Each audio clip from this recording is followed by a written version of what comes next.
Developer ஆகுறதுக்கான ரொம்ப முக்கியமான criteria GitHub தெரிஞ்சுக்கணும். அதாவது Git கமாண்ட் தெரிஞ்சிருக்கணும்.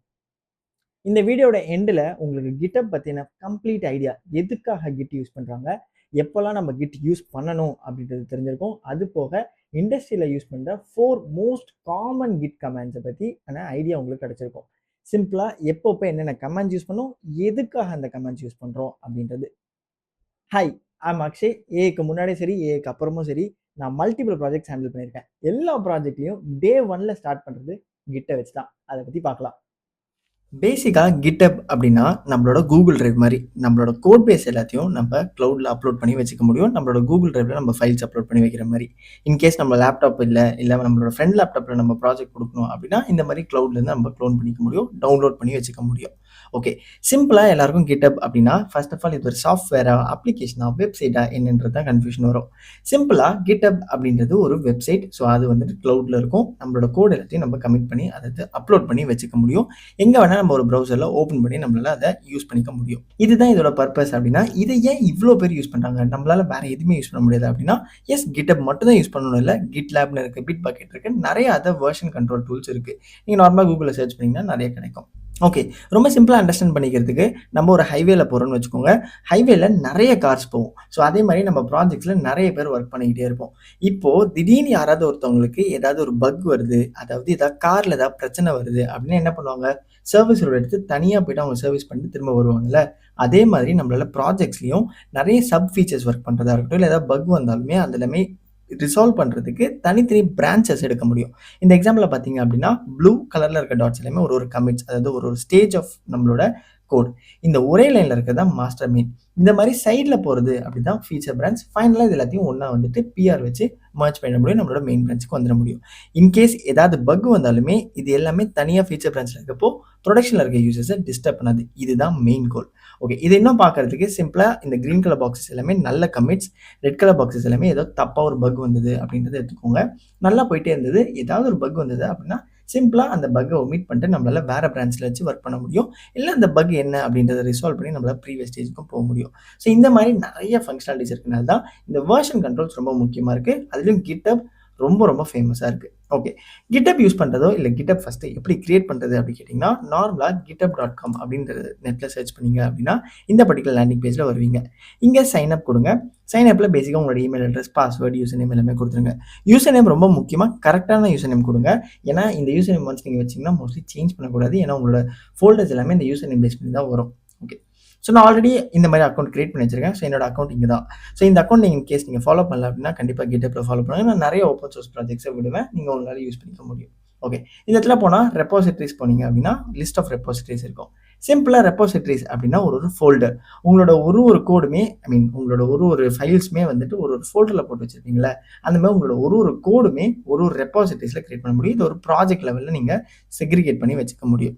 ஓகே, சிம்பிளாக ஒரு ரெப்போசிட்டரி எப்படி நம்ம கிரியேட் பண்ணுறது அப்படின்னா 2 வழி இருக்குது.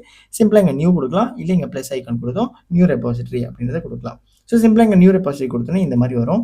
நான் இந்த இடத்துல வந்துட்டு YT டெமோன்னு சொல்லிட்டு என்னோட ரெப்போசிட்டரியோட நேம் கொடுக்குறேன், டிஸ்கிரிப்ஷன் என்ன வேணால் கொடுக்கலாம். ஓகே, இங்கே முக்கியமான விஷயம் இந்த சூஸ் விசிபிலிட்டி. சூஸ் விசிபிலிட்டியை நீங்கள் பப்ளிக்காக வச்சிங்கன்னா யார் வேணால் இந்த ரெப்போசிட்டரி வந்து பார்க்க முடியும். இதெல்லாமே ஓப்பன் சோர்ஸ் அப்படின்னு சொல்லலாம். இதுவே ப்ரைவேட் அப்படின்னா உங்களோட ப்ரைவேட்டான ஃபோல்டர்ஸ், இதாவது இந்த பர்டிகுலர் ரெப்போசிட்டரிஸ்க்கு நீங்களாக யாருக்காவது ஆக்சஸ் கொடுத்தா மட்டும் தான் வர முடியும். இல்லைனா இது எல்லாமே வந்துட்டு வெளியில் யாருக்கும் தெரியாது. ஓகே, இந்த இடத்துல நான் ப்ரைவேட் கொடுத்துட்றேன். இந்த இடத்துல நான் கிரியேட் ரெப்போசிட்டரி கொடுத்துட்றேன். Okay, so once repository create ஆனே, அதாவது நம்மளோட ஃபோல்டர் கிரியேட் ஆனே இந்த மாதிரி தான் இருக்கும். ஓகே, இந்த இடத்துல நிறைய கமெண்ட்ஸ்லாம் இருக்குது. இந்த கமெண்ட்ஸ்லாம் பார்க்க வேண்டாம். சிம்பிளாக ஃபஸ்ட்டு நம்ம எப்படி கிட்டை நம்ம மிஷினில் இன்ஸ்டால் பண்ணுறது அப்படின்றத பார்க்கலாம். நெட்டில் நார்மலாக நீங்கள் வந்துட்டு கிட் இன்ஸ்டால் அப்படின்னு கொடுத்தீங்கன்னா இந்த ஒரு லிங்க் வரும். ஸோ இந்த இடத்துல போனீங்க அப்படின்னா உங்களால் விண்டோஸ் மிஷினை வந்து இந்த மாதிரி x64 வச்சு டவுன்லோட் பண்ணி இன்ஸ்டால் பண்ணிக்க முடியும். இது ஒரு டெர்மினல் தரும், அந்த டெர்மினல் தான் நீங்கள் யூஸ் பண்ணணும். இதுவே நீங்கள் மேக்ஓஎஸ் யூஸ் பண்ணுறீங்க அப்படின்னா சிம்பிளாக இந்த கமாண்ட் யூஸ் பண்ணிக்கலாம். லினக்ஸ் யூஸ் பண்ணுறீங்களா இந்த கமாண்ட் யூஸ் பண்ணிக்கலாம். நார்மல் டெர்மினலில் போட்டுக்கலாம். ஓகே, ஒன்ஸ் இதை இன்ஸ்டாலேஷன் பண்ணதுக்கு அப்புறமா நீங்கள் சிம்பிளாக உங்களோட யூசர் நேம் அண்ட் இமெயில் அட்ரஸை உங்கள் லோக்கல் மிஷினில் கான்ஃபிகர் பண்ணணும். இதை கான்ஃபிகர் பண்ணுறது ரொம்ப சிம்பிள். அதுக்கு முன்னாடி ஃபஸ்ட்டு கிட் இன்ஸ்டால் ஆயிருக்கா இல்லைன்றதை பார்க்குறதுக்கு git -version அப்படின்றத கொடுங்க. இந்த மாதிரி ஒரு நம்பர் கிடச்சிது அப்படின்னா ஓகே, உங்களுக்கு சக்ஸஸ்ஃபுல்லாக இன்ஸ்டால் ஆயிடுச்சு அப்படின்றது அர்த்தம். ஓகே, கிட் இன்ஸ்டால் பண்ணுறதுக்கு, அதாவது உங்களோட யூசர் நேமை செட் பண்ணுறதுக்கு இந்த மாதிரி கான்ஃபிகர் -- global user.name அண்ட் உங்களோட நேமை நீங்கள் கொடுக்கலாம். ஸோ இந்த இடத்துல நேம் கொடுத்து நீங்கள் கான்ஃபிகர் பண்ணிட்டீங்க அப்படின்னா உங்களோட மிஷினுக்கு தெரியும், ஓகே இந்த நேம் இருக்குது, நான் ஆல்ரெடி பண்ணியிருக்கனால எனக்கு இது சொல்லுது. உங்களோட கேஸில் இது கண்டிப்பாக இன்ஸ்டால் ஆகும். ஓகே, அதே மாதிரி உங்களோட இமெயில் அட்ரஸும் இந்த இடத்துல கொடுத்துக்கோங்க. இமெயில் அட்ரஸும் ரொம்ப ரொம்ப முக்கியம். ஓகேவா? ஸோ இமெயில் அட்ரஸையும் வந்துட்டு நான் இந்த மாதிரி கொடுக்குறேன். உங்களுடைய ஆக்சுவல் இமெயில் அட்ரஸை கொடுத்து சேவ் பண்ணிக்கோங்க. சூப்பர். ஓகே, ஒன்ஸ் இந்த மாதிரி நம்ம நார்மலாக கிட் இன்ஸ்டால் பண்ணியாச்சு, கிட்டை கான்ஃபிகர் பண்ணியாச்சு அப்படின்னா நம்ம அந்த ஃபோல்டரை நம்ம லோக்கல் மிஷினுக்கு கொண்டு வரது தான். இங்கே தான் முக்கியமான விஷயம். நிறைய பேர் க்ளோன் பண்ணுறப்ப இஷ்யூஸ் வரும். அதுக்கு என்ன ப்ராப்ளம் அப்படின்னா ஆக்சஸ் டோக்கன் அப்படின்றத ஒன்று ஜென்ரேட் பண்ணோம். நம்மளோட யூசர் நேம் வச்சு நம்ம வந்து யூசர் நேம் அண்ட் பாஸ்வேர்ட் வச்சு நம்ம ப்ரௌசர் லாகின் பண்ணுறோம்ல, அந்த மாதிரி க்ளோன் பண்ணுறதுக்கு ஒரு ஆக்சஸ் டோக்கன் அப்படின்றது தேவை. இந்த ஆக்சஸ் டோக்கனை எங்கே எடுக்கிறது அப்படின்னு பார்த்தீங்கன்னா, அகைன் கிட்டப்ல போயிட்டு சிம்பிளாக நம்மளோட செட்டிங்ஸ்க்கு போயிடலாம். செட்டிங்ஸில் கீழே ஸ்க்ரால் பண்ணிங்க அப்படின்னா டெவலப்பர் செட்டிங்ஸ் அப்படின்னு இருக்கும். இந்த இடத்துல பர்சனல் ஆக்சஸ் டோக்கன், டோக்கன் கிளாசிக்கு போய்க்கோங்க. இந்த இடத்துல create token, create new token கொடுத்துட்டு இந்த இடத்துல க்ளோனர் அப்படின்னு சொல்லி கொடுத்துருங்க. ரெப்பாசிட்டரி ரொம்ப முக்கியம். அண்ட் எக்ஸ்பைரி டைமை நீங்கள் 30 days, 60 days, 90 days வச்சுக்கலாம். பேசிக்காக இந்த டோக்கனோட எவ்வளோ நாள் எக்ஸ்பைரின்னு முடிஞ்ச அளவுக்கு இதை நோ எக்ஸ்பைரேஷன் கொடுக்காதீங்க. ஏன்னா இது ரொம்ப ரொம்ப டேஞ்சரஸ். இந்த ஒரு டோக்கன் தான் யார் வேணால் உங்களை மாதிரி உங்களோட ரெப்பாசிட்டரிஸை க்ளோனோ கமிட்டோ பண்ண முடியும். So 30 days is idle. அப்பப்போ கொஞ்சம் மாற்றிட்டே இருங்க. ஓகே, சிம்பிளாக ஜென்ரேட் டோக்கன் கொடுத்தா இந்த டோக்கன் வந்துடும். இந்த டோக்கனை சேஃபாக காப்பி பண்ணி வச்சுக்கோங்க. ஏன்னா இது ஒன் டைம் பார்க்குறது தான் முடியும். ஓகே, இப்போ நம்ம பர்சனல் ஆக்சஸ் டோக்கன் எடுத்தாச்சு. இந்த ப்ராஜெக்ட்டை நம்ம லோக்கல் மிஷினுக்கு டவுன்லோட் பண்ணணும். அதை டவுன்லோட் பண்ணுறதுக்கு சிம்பிளாக இந்த யூஆர்எல் எடுத்து காப்பி பண்ணிக்கலாம். நம்மளோட விஎஸ் கோடுக்கு போயிட்டு இந்த இடத்துல நான் இதை பேஸ்ட் பண்ணிக்கிறேன். இந்த பர்சனல் ஆக்சஸ் டோக்கன் நம்ம ஜென்ரேட் பண்ணல, இந்த டோக்கன் ரொம்ப முக்கியம். இப்போ தான் இந்த டோக்கனை யூஸ் பண்ண போகிறோம். இதை காப்பி பண்ணிவிட்டு இந்த கிட்டப்புக்கு முன்னாடி இதை பேஸ்ட் பண்ணிக்கோங்க. அட்டு கொடுத்துக்கோங்க. சிம்பிளாக இந்த அட்டு வச்சுட்டு இந்த பாஸ்வேர்டை போட்டுட்டீங்க அப்படின்னா நம்மளால இதுக்கப்புறம் க்ளோன் பண்ண முடியும். ஸோ கிட் க்ளோன் அப்புறம் அந்த HTTP URL கொடுத்தீங்க அப்படின்னா நமக்கு க்ளோன் ஆகிடும். இதுதான் நம்மளோட ஃபர்ஸ்ட் முக்கியமான கமெண்ட். ஓகே, சிம்பிளாக இங்கே பார்த்தீங்க அப்படின்னா நமக்கு நம்மளோட எம்டி ரெபாசிட்டரி டவுன்லோட் ஆகிடுச்சு. இந்த இடத்துல நான் ஒரு சிம்பிளாக ஒரு ரியாக்ட் ப்ராஜெக்ட்டை இனிஷியலைஸ் பண்ண போகிறேன். சூப்பர். இப்போ நமக்கு நம்ம ப்ராஜெக்ட் ஸ்டார்ட் ஆயிடுச்சு. பட் ஆனால் இப்போ நம்ம அதை பண்ண போகிறதில்ல. ஸோ இதை ஸ்டாப் பண்ணிடலாம். ஸ்டாப் பண்ணிவிட்டு இப்போ நம்ம இதில் கிட் ஸ்டேட்டஸ் அப்படின்ற கமெண்டை கொடுக்கலாம். கிட் ஸ்டேட்டஸ் அப்படின்னா நமக்கு என்னென்ன சேஞ்சஸ் இருக்குது, என்னென்ன மாடிஃபை இருக்குது, இல்லை புதுசாக எதாவது கிரியேட் இருக்கா அப்படின்றத காமிக்கும். ரெட் கலரில் இருக்குன்னா இது எல்லாமே ட்ராக் ஆகலை, இது இன்னும் கிட்டப்புக்கு போகலன்னு அர்த்தம். ஓகே, இங்கே நிறைய பேர் தப்பாக யோசிக்கிறது, நம்ம ஒன்ஸ் இந்த மாதிரி கிட்ட பண்ணிட்டாலே ஆட்டோமேட்டிக்காக அது வந்து ட்ராக் பண்ணிக்குமான்னு கேட்டால் கிடையாது. நம்ம தான் கிட்டப்புக்கு சொல்லணும் ஒரு வாட்டியும் இதை கமிட் பண்ணுறேன், இந்த சேஞ்சஸ் பண்ணியிருக்கேன்ட்டு. ஓகே, இதை பண்ணுறதுக்கு நம்ம ஃபஸ்ட் இதெல்லாம் ஸ்டேஜ் பண்ணணும். அதாவது ஒரு ஃபோட்டோ எடுக்கணும்னா எல்லாத்தையும் ஒருத்தவங்களை குரூப்பில் நிறுத்தி அப்புறம் தானே ஃபோட்டோ எடுக்கிறோம். அந்த மாதிரி என்னென்ன ஃபைல்ஸ் நம்ம பண்ண போகிறோன்றதை ஸ்டேஜ் பண்ணிக்கணும். ஸ்டேஜ் பண்ணுறதுக்கு கிட் ஆட் அண்ட் அந்த ஃபைலோட நேம். இந்த இடத்துல index.html மட்டும்தான், index.html.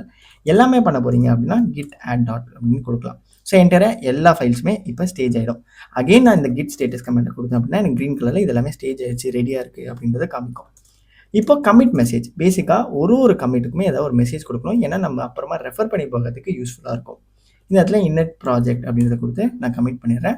ஃபைனலாக இதை கிட் புஷ் கொடுத்து நான் அங்கே சர்வருக்கு புஷ்ஷும் பண்ணிடுறேன். இந்த கிட் புஷ் வரைக்கும் நீங்கள் பண்ணால் மட்டும்தான் உங்களோட ப்ரௌசரில் இந்த கோடு எல்லாமே வரும். சிம்பிளாக இதை நம்ம செக் பண்ணுறதுக்கு நம்ம ப்ரௌசருக்கு போயிட்டு ரெஃப்ரெஷ் பண்ணோம் பேஜை அப்படின்னா நம்மளோட ப்ராஜெக்டோட கோடு எல்லாமே இந்த இடத்துல இருக்கும். சூப்பர். இப்போ நம்மளோட ப்ராஜெக்டை லோக்கலில் க்ளோன் பண்ணியாச்சு, அது அகெயின் ப்ரௌசருக்கு மூவும் பண்ணியாச்சு. ஓகே, இந்த பிரான்ச்சிங், இந்த சர்வீஸ் ரோடெலாம் பேசணுமே, அதை எப்படி பண்ணுறது அப்படின்னா பிரான்ச்சை கிரியேட் பண்ணுறதுக்கு உங்களுக்கு 2 வழி இருக்குது. ஒன்று, இந்த இடத்துல உங்களால் பிரான்ச்சை கிரியேட் பண்ணணும். /feature initial சம்திங் லாகின் இல்லை ஏதாவது வந்துட்டு போட்டுக்கலாம். லாகின் பேஜ் அப்படின்றது போடலாம். இல்லை அப்படின்னா உங்களால் இங்கேருந்து நம்மளால் க்ரியேட்டும் பண்ண முடியும். இந்த இடத்துல இருந்து க்ரியேட் பண்ணுறதுக்கு git checkout -b feature login அப்படின்றத சொல்லி நம்மளால் போட முடியும். ஸோ இந்த மாதிரி கொடுக்குறப்போ -b அப்படின்றது ரொம்ப முக்கியம். -bன்றது ஆக்சுவலாக ஒரு பிரான்ச்சை கிரியேட் பண்ணு அப்படின்னு சொல்கிறதுக்கான கமெண்ட். இதுவே நீங்கள் ப்ரௌசரில் ஆக்சுவலாக இந்த பிரான்ச்சை கிரியேட் பண்ணியிருந்தீங்க அப்படின்னா ஓகே, இப்போ நம்ம இந்த பிரான்ச்சை கிரியேட் பண்ணிட்டோம். இந்த பிரான்ச்சை நம்ம ஆக்சஸ் பண்ணுறதுக்கு இந்த மாதிரி இதை காப்பி பண்ணிவிட்டு எடுத்துகிட்டு போயிட்டு நம்ம இந்த இடத்துல git fetch அப்படின்னு கொடுக்கலாம். git fetch கொடுத்தா க்ளவுடில் ஏதாவது நடந்திருந்தது அப்படின்னா அது எல்லாமே நமக்கு இங்கே டவுன்லோட் ஆகி அப்டேட் ஆகிடும். இப்போ நம்மளால் இங்கே கிட் செக்அவுட் கொடுத்து நம்ம அந்த பிரான்ச்சை பேஸ் பண்ணோம் அப்படின்னா நம்ம செக்அவுட் பண்ணிக்கலாம். ஓகே, ரொம்ப முக்கியமானது -b நாங்கள் கொடுக்கல. ஏன்னா நான் ப்ரௌசர்லேயே பிரான்ச் கிரியேட் பண்ணிட்டேன். லோக்கலாக நீங்கள் பிரான்ச் கிரியேட் பண்ண போகிறீங்கன்னா -b கொடுக்கணும். சூப்பர். ஓகே, இப்போ நான் சிம்பிளாக இதில் ஒரு சேஞ்ச் பண்ணுறேன். ரீட்மி ஃபைலில் ஜென்ரலாக இந்த ஒரு லைனை ரிமூவ் பண்ணுறேன். ரிமூவ் பண்ணிவிட்டு நான் சேவ் பண்ண உடனேயே எனக்கு ஆக்சுவலாக இந்த மாதிரி காமிக்கும். எங்கே இந்த இடத்துல எனக்கு இந்த மாதிரி ஒரு சேஞ்ச் ஆயிருக்கு அப்படின்றது. க்ரீன் கலரில் இருந்தது அப்படின்னா ஏதாவது ஆட் பண்ணியிருக்கோம். இதுவே ரெட் கலர் இருந்ததுன்னா ஏதாவது ரிமூவ் பண்ணியிருக்கோம்னு அர்த்தம். ஃபார் எக்ஸாம்பிள் இந்த எஸ்டின்னு ஆட் பண்ணோடனே க்ரீன் கலரில் எனக்கு காமிக்குது. ஓகே, இந்த சேஞ்சஸை நான் அங்கே கமிட் பண்ண போகிறேன் அந்த பிரான்ச்சுக்கு அப்படின்னா git add டாட் கொடுத்து எல்லா சேஞ்சஸும் கமிட் பண்ண போகிறேன். இந்த கமிட் மெசேஜை ரொம்ப முக்கியமாக ப்ராப்பராக என்ன பண்ணீங்க அப்படின்றத கொடுங்க. ஏன்னா லேட்டர் டைமில் வந்துட்டு வந்து பார்க்குறப்ப இந்த கமிட் மெசேஜஸ் தான் ஈஸியாக நம்மளோட டைம் சேவ் பண்ண முடியும். இல்லைனா ஃபைலாக போய் சேஞ்சஸை பார்க்க முடியாது. ஓகே, இந்த இடத்துல நான் திரும்ப கிட் புஷ் கொடுக்குறேன். எனக்கு இப்போ தான் ப்ரௌசருக்கு போகும். ஓகே, இப்போ என்ன ஆச்சு அப்படின்னா நம்மளோட பிரான்ச், அதாவது சர்வீஸ் ரோடு வந்தோம், நம்மளோட கார்டை ரிப்பேர் பண்ணிட்டோம். திரும்ப நம்மளோட மெயின் பிரான்ச்சுக்கு போகிறதுக்கு பிஆர், அதாவது புல் ரிக்வெஸ்ட் அப்படின்ற ஒரு விஷயத்த பண்ணணும். அதை பண்ணுறதுக்கு இங்கே ஆட்டோமேட்டிக்காக கம்பேர் அண்ட் புல் ரிக்வெஸ்ட்ன்றது வரும். இதை கொடுக்கலாம். இதை கொடுத்தீங்க அப்படின்னா ஆட்டோமேட்டிக்காக உங்களுக்கு இங்கே என்னென்ன சேஞ்சஸ் இருக்குது எல்லாமே இங்கே காமிக்கும், கமிட்ஸ். ஸோ சிம்பிளாக இந்த இடத்துல புல் ரிக்வெஸ்ட்டை கிரியேட் பண்ணிவிடுங்க. கிரியேட் பண்ணதுக்கப்புறமா இதில் இருக்க ஃபைல் சேஞ்சஸை போய் பாருங்கள். ஃபைல்ஸ் சேஞ்சில் போய் பார்த்தீங்க அப்படின்னா என்னென்ன சேஞ்சஸ் எல்லாமே இங்கே இருக்கும். Okay, super.